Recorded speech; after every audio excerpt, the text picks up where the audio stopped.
So hello everyone, कैसे हैं आप लोग दोस्तों। मैं हूं आपका दोस्त, आपका teacher CA doctor Amit Khandal. और दोस्तों, आज मैं आप लोगों के सामने एक रिकॉर्डिंग वीडियो लेकर आ रहा हूं जो कि फुल रिवीजन करवाएगा आपको सप्लाई वाले चैप्टर का। तो आप किसी भी स्ट्रीम से हो भाई, आप सभी लोगों के लिए ये रिवीजन वीडियो है।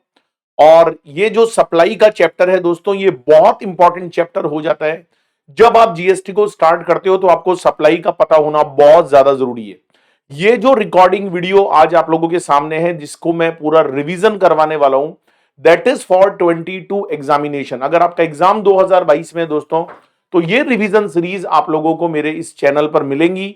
डिस्क्रिप्शन बॉक्स में आपको लिंक मिल जाएगा। अगर आप पूरा का पूरा कोर्स चाहते हैं तो मुझे आप लोग एक बार डिस्क्रिप्शन बॉक्स में चेक करिएगा, वहां मेरा आपको कॉन्टेक्ट नंबर भी मिलेगा। वहां आप मुझे व्हाट्सएप भी कर सकते हैं। और अगर पूरा course with hand writing note चाहिए तो डिस्क्रिप्शन बॉक्स में लिंक्स दे रखा है, वहां से जाकर आप हमारे कोर्स को सब्सक्राइब भी कर सकते हैं। तो चलिए दोस्तों, स्टार्ट करते हैं आज इस चैप्टर का पूरा रिवीजन। सबसे पहली बात दोस्तों, सप्लाई का मतलब क्या है। देखो, आज हम सबसे पहले ये जानेंगे कि सप्लाई का कॉन्सेप्ट क्या है, और इसको फटाफट से पूरा थ्रोली रिवाइज करेंगे। सप्लाई के कॉन्सेप्ट को हम आज बहुत अच्छे से समझेंगे दोस्तों। देखो, सप्लाई की अगर मैं बात करूं दोस्तों, तो सप्लाई के अंदर दो चीजें इन्वॉल्व होती है। एक को बोलते हैं हम गुड्स, और दूसरे को बोलते हैं माय डियर फ्रेंड सर्विसेज। एक गुड्स होता है और एक सर्विसेज होती है। गुड्स का मतलब होता है मूवेबल प्रॉपर्टी। इसके अंदर एक्शनेबल क्लेम भी आते हैं, इसमें ग्रोइंग क्रॉप्स भी आती है, इसमें ग्रास भी आती है।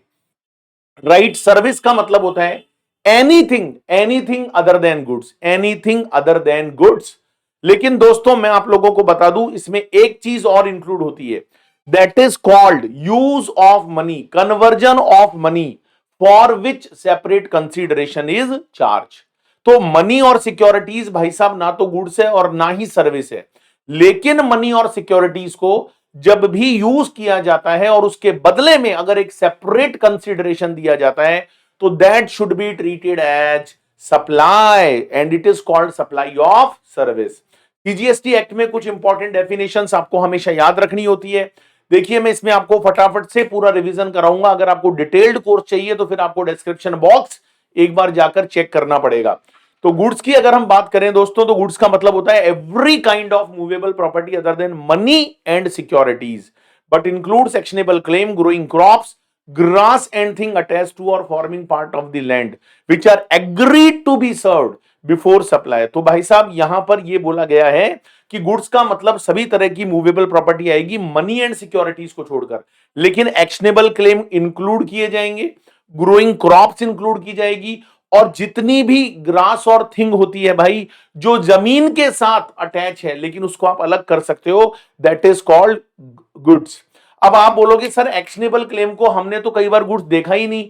दोस्तों, जीएसटी के अंदर स्पेसिफिकली एक्शनेबल क्लेम्स को गुड्स माना गया है। जो एक्शनेबल क्लेम होते हैं ना, उनको जीएसटी के अंदर स्पेसिफिकली गुड्स माना गया है, लेकिन लॉटरी, गैम्बलिंग और बैटिंग के रीजन से कोई अदर एक्शनेबल क्लेम अगर होगा तो भाई साहब हम उसको यहां पर जीएसटी के एम्बिट में नहीं लेंगे, वो नेगेटिव लिस्ट में है। राइट। इसके बाद दोस्तों, सर्विस का मतलब एवरीथिंग जो कि गुड्स नहीं है, मनी नहीं है, सिक्योरिटीज नहीं है। लेकिन अगर आप किसी भी सिक्योरिटी को, किसी भी मनी को कन्वर्ट करवाते हो, जिसके बदले में एक सेपरेट कंसीडरेशन देना पड़ता है, चाहे आप एक बड़ी करेंसी को छोटी करेंसी में कन्वर्ट करवाओ या डॉलर को यूरो और पाउंड में कन्वर्ट कराओ, उसके लिए जो एक्स्ट्रा कंसीडरेशन देना पड़ेगा भाई, दैट इज कॉल्ड सर्विस। ठीक है। बिजनेस क्या होता है? बिजनेस का मतलब होता है दोस्तों trade, commerce, manufacturing, profession, vocation, adventure, wager or any other similar activity, whether it is for pecuniary benefits, any activity or transaction in connection with or incidental or ancillary. अगर आपको ये सारे के सारे नोट्स चाहिए तो हमारा जो रेगुलर क्लास का मैं आपको लिंक दूंगा डिस्क्रिप्शन बॉक्स में, वहां पर आपको क्लास के साथ में पूरा handwriting notes and complete question bank for 2022 भी मिल जाएगा। चलो, तो बिजनेस के अंदर क्या क्या आता है? बिजनेस में trade, commerce, manufacturing, profession, vocation, adventure वगैरह, ये सारी एक्टिविटी दोस्तों क्या होती है? बिजनेस होती है। और अगर आप इसका कोई इंसिडेंशियल या एंसिलरी पार्ट कैरीड आउट करोगे तो दोस्तों वो भी बिजनेस होता है। यहां पर जीएसटी में बिजनेस होने के लिए वॉल्यूम होना, फ्रीक्वेंसी होना, कंटिन्यूटी होना, रेगुलरिटी होना जरूरी नहीं है दोस्तों। कैपिटल गुड्स को खरीदना पड़ता है, बेचना पड़ता है। जब आप बिजनेस का कमेंसमेंट करते हो, क्लोजर करते हो, वो भी बिजनेस होता है। अगर कोई क्लब है, एसोसिएशन है, सोसाइटी है, वो अपने मेंबर्स को फैसिलिटी देती है, then it should also be treated as business. Admission right, ये भी बिजनेस होता है दोस्तों। और अगर आप किसी ऑफिस के होल्डर हो और वहां से आप सर्विसेज दे रहे हो तो दोस्तों इसे भी हम बिजनेस बोलते हैं। जितने भी रेस क्लब होते हैं भाई, जहां पर रेस लगवाई जाती है, जहां पर बुक मेकर होते हैं जो कि लाइसेंस बुक मेकर एक्टिविटीज करते हैं, उसे भी हम बिजनेस बोलते हैं। इसके अलावा central government, state government, local authority अगर एज अ पब्लिक अथॉरिटी किसी भी ट्रांजेक्शन को कैरिड आउट करेगी तो उसे भी हम बिजनेस बोलते हैं। E commerce operator, very very important definition, जिसको हम लोग इको बोलते हैं दोस्तों। इको कौन होता है? इको कौन होता है? इको वो पर्सन होता है जो ओन करता है, ऑपरेट करता है, मैनेज करता है किसी डिजिटल प्लेटफॉर्म को। दोस्तों लॉ में ऐसा कहीं पर भी ना लिखा है कि अगर आप किसी और के लिए काम करोगे तो आप इको हो। जैसे अगर सपोज करो आप मेरी एप्लीकेशन के थ्रू मेरी सर्विसेज लेते हो, मेरी क्लास को सब्सक्राइब करते हो, तो भी मैं इको हूं। और अगर मैं किसी दूसरे की क्लास अपनी एप्लीकेशन पर सेल करता हूं तो भी मैं इको हूं। तो अगर मैं अपने प्रोडक्ट बेचूंगा डिजिटल प्लेटफॉर्म पर तो भी मैं इको हूं, दूसरे के प्रोडक्ट बेचूंगा तो भी मैं इको हूं। Consideration very very important.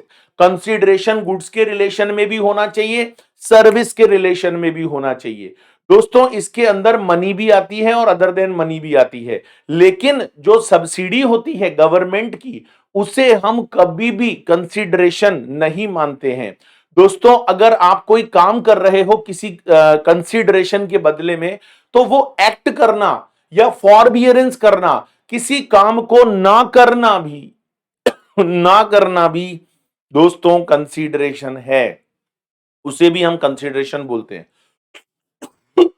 Actionable claim, sorry, actionable claim क्या होता है? किसी भी डेप्ट के बदले में जो क्लेम होता है, किसी भी डेप्ट के बदले में जो क्लेम होता है वो एक्शनेबल क्लेम होता है। मैन्युफैक्चरिंग का मतलब होता है कोई नई चीज बनाना। अरे कुछ नया बन जाए भाई, तो जब कोई नई चीज बन जाती है तो वो मैन्युफैक्चरिंग होती है। जैसे पहले नहीं थी, जैसे अगर कोई चीज पहले नहीं थी और अब वो एक नई चीज बन गई है तो हम उसको क्या बोलेंगे? मैन्युफैक्चरिंग। टैक्सेबल इवेंट क्या होता है? टैक्सेबल सप्लाई क्या होती है भाई? जिस पर जीएसटी लगता हो, जो टैक्सेबल हो। नॉन टैक्सेबल, जिस पर जीएसटी का लेवी नहीं होएगा, वो नॉन टैक्सेबल। दोस्तों ध्यान रखना, एक तो अल्कोहलिक लिकर और 5 पेट्रोलियम प्रोडक्ट्स, याद है आपको 5 पेट्रोलियम प्रोडक्ट्स, जिसमें petrol, diesel, aviation, turbine fuel, high speed diesel, ये जो 5 पेट्रोलियम प्रोडक्ट्स हैं भाई साहब, इनको इनको हम क्या बोलते हैं?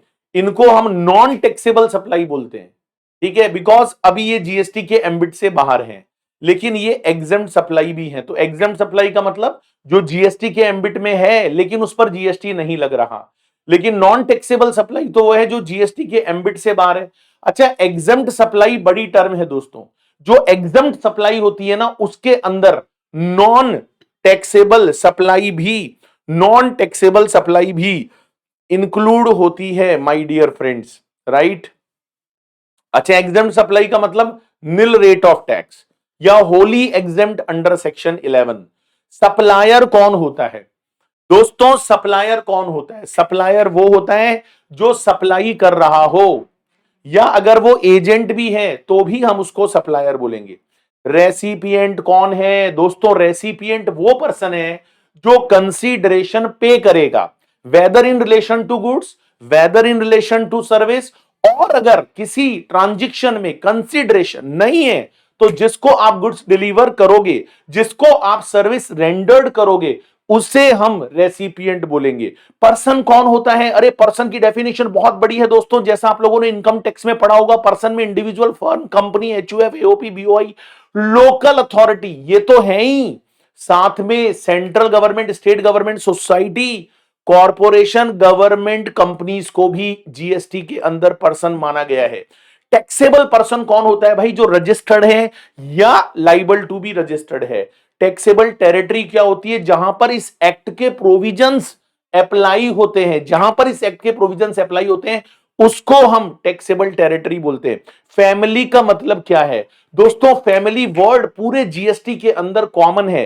फैमिली में स्पाउस, चिल्ड्रन, ये तो आएंगे ही आएंगे, साथ में parents, grand parents, brother, sister, इनको भी फैमिली मानो, लेकिन कब मानो? जब होली और मेनली डिपेंडेंट हो। अगर ये लोग होली और मेनली डिपेंडेंट नहीं है तो इनको आप फैमिली मत मानना। बहुत सारे क्वेश्चंस में ये चीज आपके काम आएगी। चलो फटाफट से कॉन्सेप्ट ऑफ सप्लाई को स्टार्ट करते हैं। सेक्शन 7 सीजीएसटी एक्ट का आपको कॉन्सेप्ट ऑफ सप्लाई के बारे में बताएगा। सप्लाई में क्या क्या आता है दोस्तों? 7(1)(a) all forms of supply of goods and service, ठीक है। उसमें सेल भी आएगा, ट्रांसफर भी आएगा, एक्सचेंज भी आएगा, लाइसेंस भी आएगा, रेंटल भी आएगा, लीज भी आएगा, डिस्पोजल भी आएगा, ये सारे फॉर्म्स ऑफ सप्लाई। लेकिन दोस्तों ध्यान रखना, कंसीडरेशन का होना जरूरी है। और किसके फर्दरेंस में? इन furtherance of business, in furtherance of business. लेकिन जब आप 7(1)(b) में जाते हो तो वहां पर गुड्स का नाम नहीं आता, वहां पर दोस्तों केवल और केवल सर्विसेज का नाम आता है। Import of service for a consideration whether or not in the course or furtherance of business. Import of service for a consideration whether or not in the course or furtherance of business. और दोस्तों जो 7(1)(c) है उसमें क्या लिखा है? Activities specified in schedule 1। कोई भी एक्टिविटीज जो शेड्यूल 1 में स्पेसिफाइड है, made or agreed to be made without a consideration. तो शेड्यूल 1 में जितनी भी एक्टिविटीज बताई गई हैं भाई साहब, चाहे कंसीडरेशन हो और चाहे कंसीडरेशन ना हो, शेड्यूल 1 में वो एक्टिविटी है भाई जहां पर कंसीडरेशन ना होने पर भी सप्लाई मानी जाएगी। तो ये शेड्यूल 1 अभी मैं आपको पढ़ाने वाला हूं। 7(1)(a) दोस्तों सप्लाई के बारे में नहीं बताता, वो तो ये कहता है कि कौन सी एक्टिविटी और ट्रांजेक्शन को आप सप्लाई ऑफ गुड्स मानोगे, कौन सी एक्टिविटी और ट्रांजेक्शन को आप सप्लाई ऑफ सर्विस मानोगे। और ये बात आपको शेड्यूल नंबर 2 में बताई गई है। इसके बाद शेड्यूल 3 नेगेटिव लिस्ट है। इसके अंदर वो आइटम्स है भाई जो ना तो सप्लाई ऑफ गुड्स है और ना ही सप्लाई ऑफ सर्विस है। 7(2) क्या बोलता है? 7(2) बोलता है not with standing anything contained in sub section 1 activity or transaction in schedule 3। Schedule 3 में दोस्तों ऐसे ऐसे ट्रांजेक्शन बताए गए हैं जिनको ना तो सप्लाई ऑफ गुड्स मानना है और दोस्तों ना ही सप्लाई ऑफ सर्विस मानना है। इसके अलावा दोस्तों central government, state government, local authority भी ऐसी ट्रांजेक्शन को नोटिफाई कर सकती है जिन्हें ना तो सप्लाई ऑफ गुड्स माना जाएगा और ना ही सप्लाई ऑफ सर्विस माना जाएगा। क्या सरकार ने ऐसा कोई नोटिफिकेशन निकाला है? हां जी बिल्कुल निकाला है। Grant of alcoholic licence. दोस्तों एल्कोहल का लाइसेंस लेना पड़ता है, बिना लाइसेंस के आप शराब नहीं बेच सकते और यह काम करती है स्टेट गवर्नमेंट। स्टेट गवर्नमेंट जब एल्कोहलिक लिकर का लाइसेंस देती है तो दोस्तों उसके लिए कंसीडरेशन लाइसेंस फीस के रूप में चार्ज करती है। लेकिन इसे नोटिफाई किया गया है क्योंकि स्टेट ये सारे पावर शराब से रिलेटेड अपने पास रखना चाहती है। तो ये जो लाइसेंस स्टेट गवर्नमेंट देगी उस कंसीडरेशन को सप्लाई नहीं माना जाएगा। लेकिन दोस्तों इसका मतलब ये मत मान लेना कि बाकी राइट्स अगर देंगे तो क्या उस पर भी जीएसटी नहीं लगेगा? उस पर लगेगा दोस्तों, उस पर लगेगा, राइट। इसके बाद में सबसेक्शन 3 कोई लेना देना नहीं है। सबसेक्शन 3 क्या बोलता है कि भाई अगर सरकार चाहे तो किसी ट्रांजेक्शन को सप्लाई ऑफ गुड्स बोले और अगर चाहे तो किसी ट्रांजेक्शन को सप्लाई ऑफ सर्विस बोले। ये पूरा मैंने नीचे एनालिसिस इसमें करके दिखाया है, ठीक है भाई। Related person, officer, director, legally recognise partner, employer, employee, third person अगर 25% से ज्यादा वोटिंग पावर रखेगा दोनों फर्म्स में, दोनों कंपनीज में, तो वो फर्म और कंपनी भी रिलेटेड पर्सन मानी जाएगी। एक का कंट्रोल अगर दूसरे पर होता है, थर्ड पर्सन अगर दो लोगों पर कंट्रोल करता है, या दो पर्सन मिलकर थर्ड पर्सन पर अपना कंट्रोल करते हैं, या आप सेम फैमिली के मेंबर हो भाई, तो भी आप रिलेटेड पर्सन हो। इसके अलावा डिस्टिंक्ट पर्सन कौन है, ध्यान दीजिएगा दोस्तों, डिस्टिंक्ट पर्सन कौन है तो मैं आपको बताना चाहूंगा। अगर दो लोगों के बीच में ट्रांजैक्शन होता है और वो दोनों लोग अलग अलग रजिस्ट्रेशन लेकर बैठे हैं, अगर वो दोनों लोग जीएसटी में अलग अलग डिफरेंट रजिस्ट्रेशन लेकर बैठे हैं, तो भी हम उनको डिस्टिंक्ट पर्सन बोलेंगे। इस्टेब्लिशमेंट ऑफ डिस्टिंक्ट पर्सन क्या होता है दोस्तों, ये टर्म बहुत कंफ्यूज करती है। डिस्टिंक्ट पर्सन तो वो है जिसके रजिस्ट्रेशन जीएसटी में अलग अलग है, लेकिन इस्टेब्लिशमेंट ऑफ डिस्टिंक्ट पर्सन क्या है?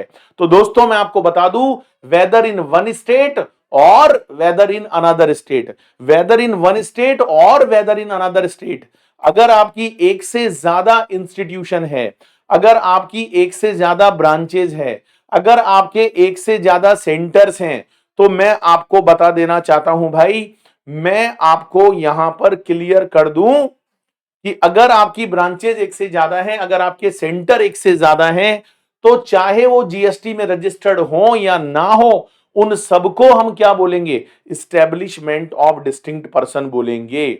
इसके अलावा माय डियर फ्रेंड, सप्लाई का कॉन्सेप्ट आपको पता ही है, ठीक है। इसके अलावा मैं आपको क्लियर कर देना चाहता हूं, तो ये शेड्यूल 1 के आइटम है भाई। शेड्यूल 1 में क्या बोला गया? पहला पॉइंट कि अगर आपने किसी चीज का इनपुट लिया था और वो गुड्स और असेट अगर आप विदाउट कंसिडरेशन डिस्पोज करोगे तो भी उसको सप्लाई माना जाएगा। इसके अलावा शेड्यूल 1 में सेकंड पॉइंट था, रिलेटेड पर्सन और डिस्टिंक्ट पर्सन के बीच में कोई भी ट्रांजेक्शन अगर गुड्स और सर्विस का होता है इन फर्दरेंस ऑफ बिजनेस, तो वो भी सप्लाई माना जाएगा। लेकिन जो गिफ्ट होता है, अगर आप अपने एम्प्लॉय को दे रहे हो up to 50,000 in a financial year, तो दोस्तों हम उसको सप्लाई नहीं मानते। This is one of the exception, जहां पर रिलेटेड पर्सन के साथ में ट्रांजेक्शन होने पर भी सप्लाई नहीं माना जाएगा, क्योंकि अप टू 50,000 तक नहीं मानेंगे। लेकिन दोस्तों ये अमाउंट अगर 51,000 हो जाएगा तो पूरे 51,000 को सप्लाई माना जाएगा, ठीक है भाई। और तीसरा पॉइंट है शेड्यूल 1 में कि अगर कोई प्रिंसिपल है, एजेंट है और आपस में ट्रांजैक्शन करते हैं, ठीक है ना, और एजेंट अपना खुद का बिल बनाकर आगे सप्लाई करता है, मतलब वो जो एजेंट है वो इंडिपेंडेंट एजेंट है, तो प्रिंसिपल और एजेंट के बीच में जो ट्रांजैक्शन होंगे, चाहे वो विदाउट कंसीडरेशन ही क्यों ना हो, उन्हें भी सप्लाई माना जाएगा दोस्तों। इसके अलावा बहुत सारे सर्कुलर हैं, जैसे डेल क्रेडियर एजेंट को क्या हम पैरा 3 में कवर करेंगे शेड्यूल 1 में? हां, अगर डेल क्रेडियर एजेंट भी अगर इंडिपेंडेंट है, खुद का बिलिंग करता है, तो प्रिंसिपल और डीसीए के बीच में जो भी ट्रांजैक्शन होगा, that should be treated as supply, that should be treated as supply. इसके बाद import of service by a person, schedule 1 में इंपोर्ट ऑफ सर्विस का नाम दोबारा से आता है, लेकिन ये इंपोर्ट ऑफ सर्विस 7(1)(b) में जो इंपोर्ट ऑफ सर्विस मैंने पढ़ाया था उससे अलग है दोस्तों। यहां पर आप इंपोर्ट करते हो सर्विस का other establishment outside India, India के बाहर से आपकी कोई इंस्टीट्यूशन है जो इंडिया के बाहर है, वहां से अगर आप सर्विस इंडिया में इंपोर्ट करते हो विदाउट कंसिडरेशन भी अगर करोगे इन the course or furtherance of business, तो उसे सप्लाई माना जाएगा, राइट, उसको सप्लाई माना जाएगा। ये मैंने बहुत डिटेल में यहां पर समझाया है दोस्तों। इसके बाद सेल्स प्रमोशन स्कीम का क्या ट्रीटमेंट होता है? फ्री सैंपल और फ्री गिफ्ट देना सप्लाई नहीं होता, क्योंकि वहां हमने अगर आईटीसी नहीं लिया है उन आइटम्स का तो क्यों मानेंगे। लेकिन अगर हमने कोई आइटम का आईटीसी लिया था और फिर हम उसको किसी को फ्री में देते हैं, then it should be treated as supply. Buy one get one offer जब होता है दोस्तों, तो ये माना जाएगा कि एक प्रोडक्ट के साथ दूसरा प्रोडक्ट भी बेचा जा रहा है, मतलब इन अ सिंगल प्राइस दो प्रोडक्ट बेचे जा रहे हैं, राइट। शेड्यूल नंबर 2, इसमें कोई सप्लाई का लेना देना नहीं है। 7(1) ने दोस्तों सप्लाई नहीं बताता, 7(1) ने आपको यह बताता है कि आप किसको सप्लाई ऑफ गुड्स बोलो, किसको सप्लाई ऑफ सर्विस बोलो। बहुत सिंपल है, अगर गुड्स का मैटर है, ओनरशिप ट्रांसफर हो रहा है तो सप्लाई ऑफ गुड्स, लेकिन यूज करने के लिए दे रहे हो, टेम्पोररी पर्पस के लिए दे रहे हो, तो that is called supply of service, तो उसको हम सप्लाई ऑफ सर्विस बोलेंगे। Land and building, land and building के केस में ध्यान रखिएगा, लैंड और बिल्डिंग जो होता है वो इमूवेबल प्रॉपर्टी होता है, वो इमूवेबल प्रॉपर्टी होता है, तो उसको गुड्स तो बोल नहीं सकते। लेकिन जब आप उसको किसी को लीज पर देते हो, टेनेंसी राइट देते हो, है ना, यूज करने के लिए देते हो, then it is called supply of service. अच्छा, लैंड और बिल्डिंग को जहां पर बेचने की बात आती है दोस्तों, तो वो नेगेटिव लिस्ट का पार्ट है, उस पर जीएसटी लग ही नहीं सकता। लेकिन अगर अंडर कंस्ट्रक्शन कोई बिल्डिंग है, अंडर कंस्ट्रक्शन अगर कोई बिल्डिंग है और वो आपने परचेज करी है, आपने बुकिंग कराई है, then it is called supply of service. ध्यान रखना, जॉब वर्क, अगर आप अपना प्रोडक्ट किसी को देते हो जॉब वर्क पर कि भाई मेरे को जरा इस पे काम करके लौटा दे, हो सकता है दोस्तों जॉब वर्कर ने अपना मटेरियल भी लगाया हो, लेकिन मैं आपको बता दूं भाई, जॉब वर्क जो पैसे आपसे लेगा जॉब वर्क करने के, that is called supply of service. Business asset का ट्रांसफर, अगर बिजनेस असेट को ट्रांसफर किया गया है, डिस्पोज किया गया है, तो that is called supply of goods. और दोस्तों अगर आपकी कोई पर्सनल बिजनेस असेट आपने पर्सनल पर्पस में काम ले ली, जैसे डायरेक्टर ने कार काम ले ली, कंपनी की कार डायरेक्टर ने पर्सनल पर्पस के लिए काम ले ली, तो वो सप्लाई ऑफ सर्विस है, वो सप्लाई ऑफ सर्विस है। अगर कोई बंदा टैक्सेबल पर्सन अब नहीं रहा, पहले वो टैक्सेबल पर्सन था, मतलब वो जीएसटी में रजिस्टर्ड था, अब उसका रजिस्ट्रेशन कैंसिल हो गया, तो भाई उसके पास जो भी सामान पड़ा है उसे ऑटोमेटिकली सप्लाई ऑफ गुड्स मान लिया जाएगा। ठीक है, हाँ ध्यान रखना, अगर वो business as a going concern transfer हो रहा है या उसका कोई representative, legal representative as a taxable person अगर बिजनेस को कंटिन्यू करेगा, तो फिर हम इसको सप्लाई ऑफ गुड्स नहीं मानेंगे। Supply of service, renting, construction of complex, temporary transfer, development, design, programming, customisation, agreeing to or obligation to refrain from the IT software, ये सारी चीजें सप्लाई ऑफ सर्विस होती है। लेकिन ध्यान रखना दोस्तों, non competition fees, liquidated damages, compensation for pre termination of contract, that is also supply of service, right. तो ये सारी बातें आपको समझ में आ गई होंगी। अच्छा सर, कंपोजिट सप्लाई क्या है? ध्यान से सुनो दोस्तों, कंपोजिट का मतलब होता है जब दो या दो से ज्यादा एलिमेंट एक पैकेट में दिए जाते हैं तो उसको हम कंपोजिट बोलते हैं, राइट। मेरी बात को बहुत ध्यान से सुनना दोस्तों, रेस्टोरेंट में खाना खाने जाते हो, वहां पर फूड भी इन्वॉल्व होता है, वहां पर सर्विस भी इन्वॉल्व होती है। मे आई हेल्प यू सर, आपको ठंडी ठंडी हवा आती है, हल्का हल्का म्यूजिक आता है, भीनी भीनी खुशबू आती है, अरे वहां पर गुड्स का भी पैसा लिया जाता है और सर्विस का, जब भी तो वहां पर हर चीज महंगा मिलता है भाई। कढ़ाई पनीर 300 रुपए का मिलता, 50 रुपए का पनीर नहीं उसमें, क्योंकि उसमें एम्बियंस का पैसा जुड़ा। क्या बोले, सप्लाई ऑफ गुड्स बोले, सप्लाई ऑफ सर्विस बोले? दोस्तों ध्यान रखना, शेड्यूल 2 में उसको सप्लाई ऑफ सर्विस माना गया है। अब आप बोलोगे यार इसमें गुड्स भी इन्वॉल्व है, अरे जब बोल दिया ना सप्लाई ऑफ सर्विस, तो आप कुछ नहीं कर सकते। ठीक है, अच्छा, वर्क कॉन्ट्रैक्ट सर्विस, जैसे मकान बनवाया आपने, कंस्ट्रक्शन करवाया, उसमें मटेरियल भी इन्वॉल्व है, उसमें सर्विस भी इन्वॉल्व है दोस्तों। अब कंफ्यूजन यह है कि वर्क कॉन्ट्रैक्ट सर्विस को हम गुड्स बोले या सर्विस बोले। डोंट वरी, शेड्यूल 2 ने बोला कि वर्क कॉन्ट्रैक्ट सर्विस जब भी क्वेश्चन में आएगा उसको सप्लाई ऑफ सर्विस मानना पड़ेगा। तो ये दो चीजें ऐसी है भाई जहां पर आपको दिमाग नहीं लगाना है, ऑलवेज सप्लाई ऑफ सर्विस। लेकिन अगर कोई अदर कंपोजिट सप्लाई आपके सामने आती है, अदर कंपोजिट सप्लाई जहां पर गुड्स भी इन्वॉल्व है, सर्विस भी इन्वॉल्व है, एक से ज्यादा गुड्स इन्वॉल्व है, एक से ज्यादा सर्विस इन्वॉल्व है, तो इसके लिए आपको लगाना पड़ेगा सेक्शन 8। सेक्शन 8 भाई साहब अभी सेक्शन 7 के बाद में आने वाला है, राइट। अनइनकॉर्पोरेटेड बॉडीज अगर अपने मेंबर्स को सर्विस देंगी तो वो सप्लाई ऑफ गुड्स भी हो सकता है, सप्लाई ऑफ सर्विस भी हो सकती है, डिपेंड अपॉन वो क्या दे रहे हैं अपने मेंबर्स को।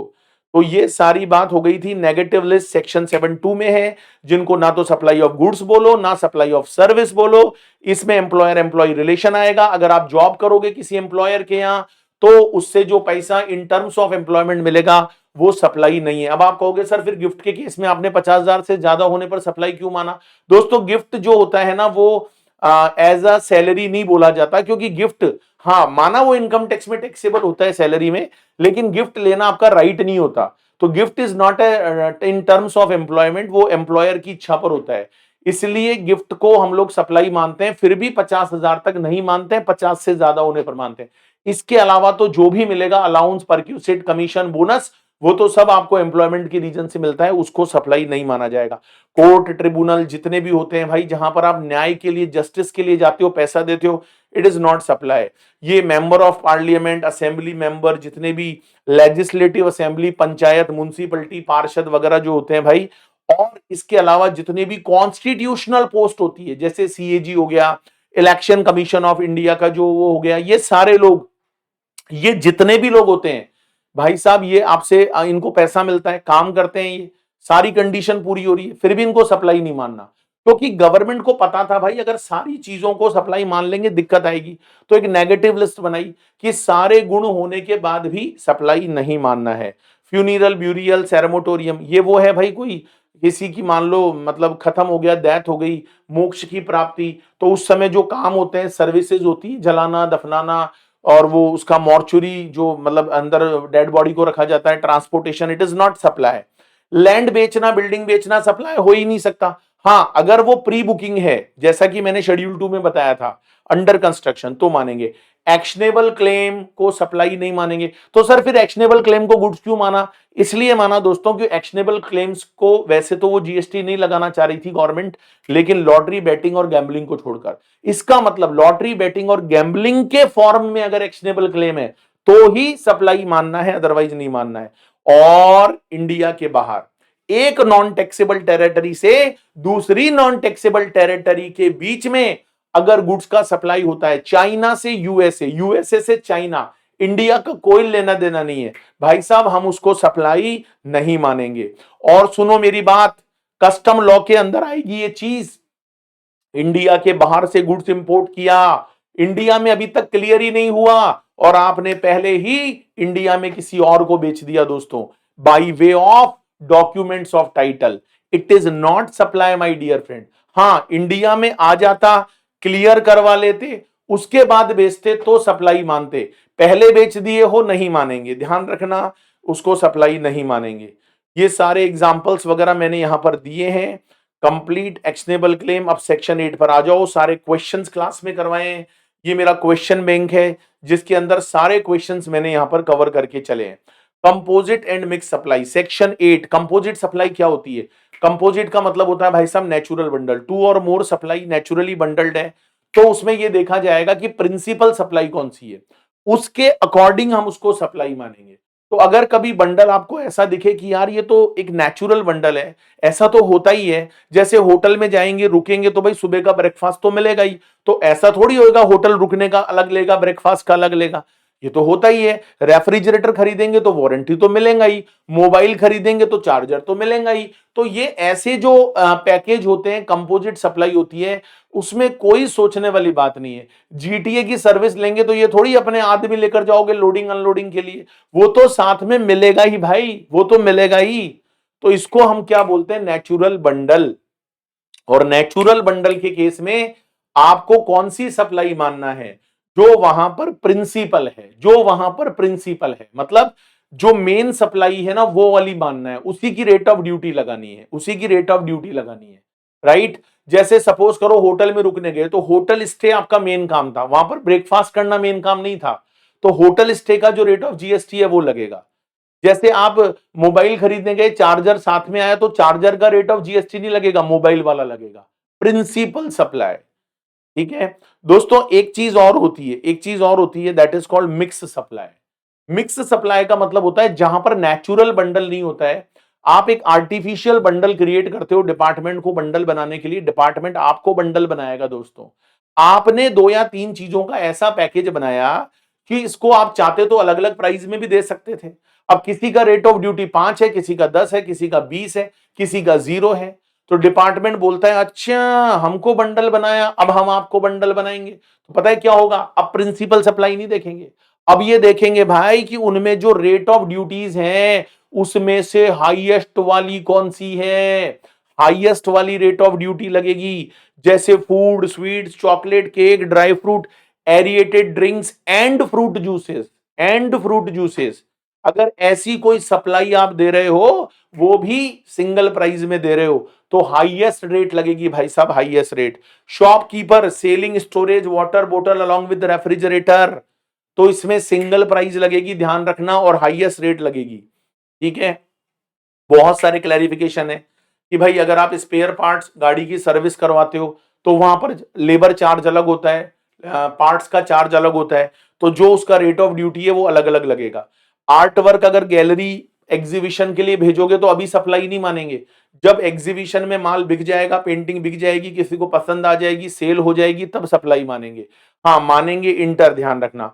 Cost petroleum is not a consideration for a service, ध्यान रखना। कॉस्ट पेट्रोलियम क्या होता है कि जब आपको कोई साइट दी जाती है गवर्नमेंट से कि भाई एक्सप्लोर करो, अंदर से पेट्रोलियम निकालो, तो उसमें जो कॉस्ट लगती है वो आप पहले रिकवर करते हो, लेकिन वो कंसिडरेशन नहीं होता। पगड़ी सिस्टम में टेनेंट अपना राइट बेचता है, टेनेंट राइट बेचना इज सप्लाई ऑफ सर्विस। वो मकान या बिल्डिंग नहीं बेचता, अपना टेनेंसी राइट बेचता है, it is supply of service. Priority sector lending certificates GST के बाहर हैं, क्योंकि वो भी in the form of security होते हैं।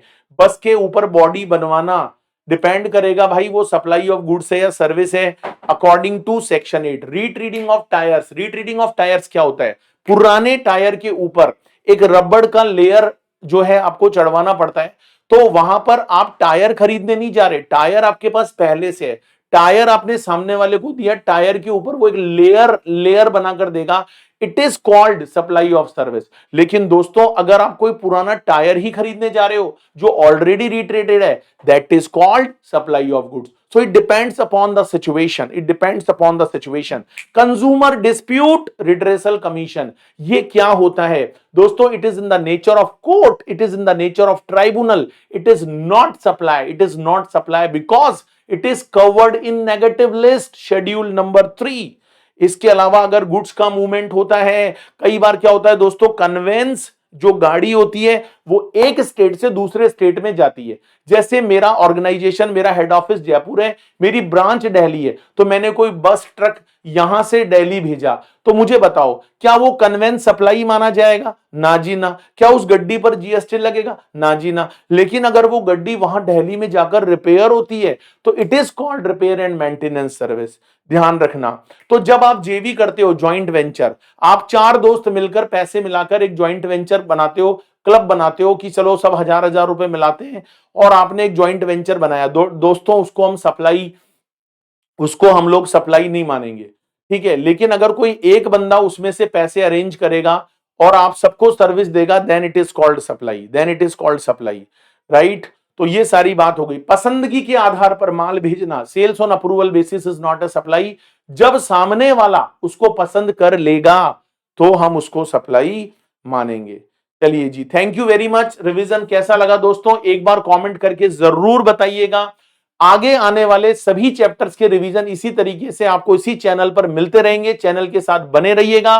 और अगर हो सके दोस्तों तो लाइक बटन प्रेस कर दीजिएगा और शेयर कर दीजिएगा अपने सभी फ्रेंड्स के साथ में, क्योंकि मेरा मानना है भाई कर भला तो हो भला। और अगर आपको इसका पूरा का पूरा कोर्स, रेगुलर कोर्स चाहिए 2022 एग्जाम के लिए, तो डिस्क्रिप्शन बॉक्स में लिंक मिलेगा, वहां से जाकर आप पूरे कोर्स को सब्सक्राइब कर सकते हैं। डबल वॉच टाइम के साथ देख सकते हैं, क्लास के अंदर ही नोट्स बनवा दिए जाएंगे, क्लास में ही याद करवा दिया जाएगा, सारे क्वेश्चन भी भाई हम क्लास के अंदर ही सॉल्व करवाते हैं। तो कंप्लीट गारंटी है कि you can get 60+ marks in IDT. Thank you very much. और लास्ट में एक ही बात बोलूंगा दोस्तों, जोश दिल में जगाते चलो, जीत के गीत गाते चलो। चैनल पर नए हैं तो एक बार बटन सब्सक्राइब का जरूर प्रेस कर दें, बेल आइकन हिट कर दें, क्योंकि जैसे ही नया रिवीजन वीडियो आएगा तुरंत आपके पास नोटिफिकेशन पहुंच जाएगा। चलिए दोस्तों, मिलते हैं फिर से। हंसते रहिए, मुस्कुराते रहिए। Thank you very much.